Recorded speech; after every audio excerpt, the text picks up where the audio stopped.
इस युद्ध से विनाश के अतिरिक्त कुछ नहीं मिलने वाला। युद्ध तो होकर रहेगा महामहिम, निसंदेह। मैं आपकी पीड़ा और आपका तर्क समझ सकता हूं, परंतु मैं ये नहीं समझ पा रहा कि जिस गांधार नरेश शकुनी ने सदा छल का साथ चुना, वह आज युद्ध का समर्थन कैसे कर रहा है? क्या वो कोई और षड्यंत्र तो नहीं रच रहा? इतने वर्षों से मेरे साथे रहकर भी तुम मुझे समझ नहीं पाए। क्या है दुर्योधन, कभी कभी चौसर में अपने स्वयं के मेरु को ही पकड़वाना पड़ता है। सभा में मैंने जो कुछ भी कहा वो मेरे शब्द थे और उनके अर्थ कुछ और थे। जैसे हाथी के दांत खाने के कुछ और दिखाने के कुछ और।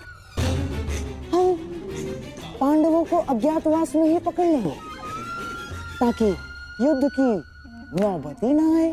तो फिर जब पिताश्री आदेश दे रहे थे, आपने उसका विरोध क्यों किया?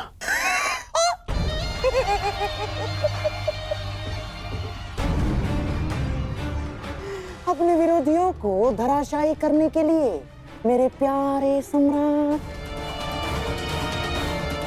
हमारे पक्ष में विरोधी? हाँ, हमारे पक्ष में विरोधी। जैसे लाक्षागृह की योजना उस विदुर ने बिगाड़ दी, और जैसे द्यूत क्रीड़ा का छल तोड़ने पर उतारू था तुम्हारा मित्र कर्ण। हाँ, हमारे पक्ष में कई सारे ऐसे हैं जिन्हें न्याय और धर्म का मद है, और यदि सभा में मैं महाराज का विरोध नहीं करता तो ये महामहिम भीष्म, महात्मा विदुर, अंगराज कर्ण और गुरु द्रोणाचार्य, ये सारे हमारी मंशा में बाधा बन जाते। और इसीलिए आपने उन्हें मौन कर दिया। हाँ।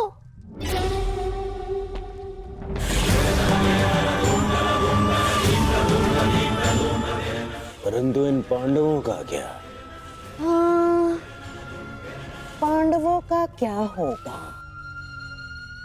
वो तो बेचारे वनवासी ही रहेंगे दुर्योधन। अज्ञातवास में जाने से पूर्व हम उन्हें पकड़ लेंगे।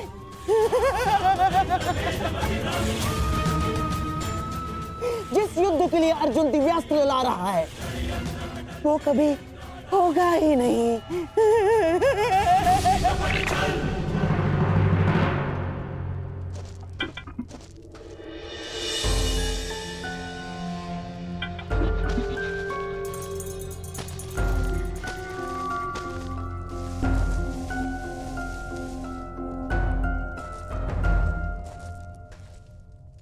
आर्य, ये सब कहाँ जाने का प्रबंध हो रहा है?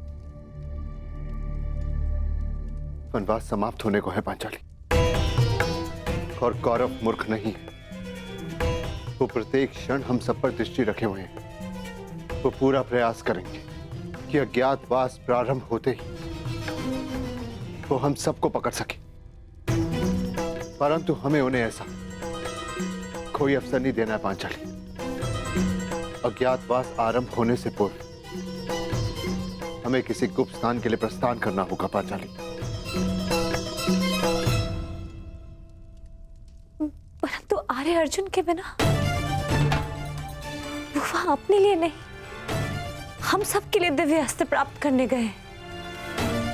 हम सबके लिए तपस्या करें ताकि हम अपने अपमान का प्रतिशोध ले सकें। आप उन्हें छोड़कर कैसे जा सकते हैं?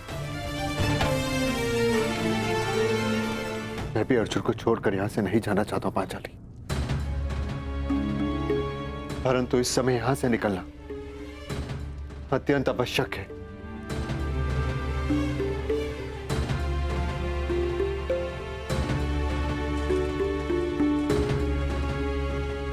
यदि ऐसा है तो आप जा सकते हैं।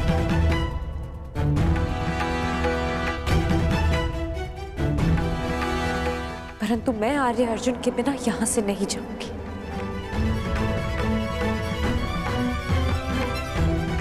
भले ही मुझे 12 वर्ष का वनवास पुनः क्यों न काटना पड़े। मैं तुम्हारी भावनाओं को समझ सकता हूं पांचाली, परंतु प्रश्न ये है कि इस समय अर्जुन है कहां?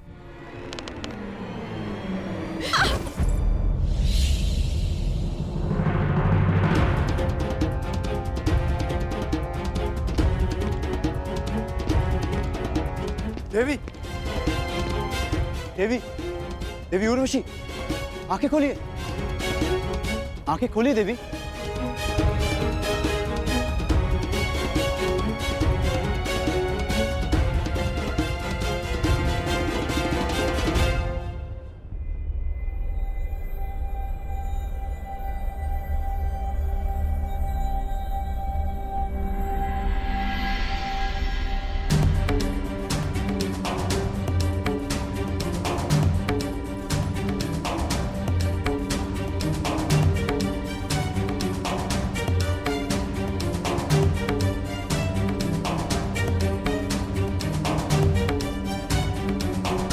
देवी,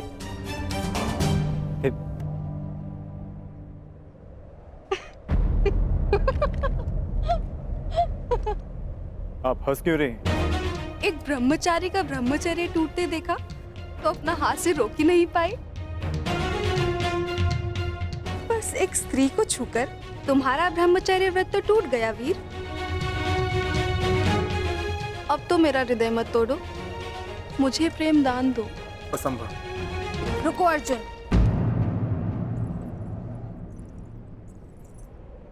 दिव्यास्त्र पाने आए थे, वो तो तुम्हें मिल गया। अब यदि साथ में मेरा प्रेम भी मिल रहा है तो उसे छोड़ने की मूर्खता क्यों?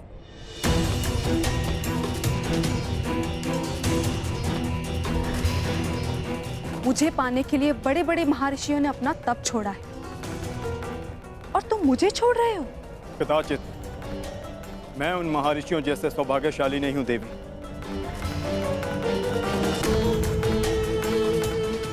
मुझे केवल महायुद्ध की रणभेरी सुनाई देती है। अपने बाणों से शैया पर लेटे शत्रु के शव दिखाई देते हैं। सावधान अर्जुन, तुमने स्वर्ग की सबसे सुंदर अप्सरा की कामना पूर्ति करना अस्वीकार किया है। मैं तुम्हें श्राप देती हूं अर्जुन कि तुम इसी क्षण जीवन भर के लिए नपुंसक हो जाओगे।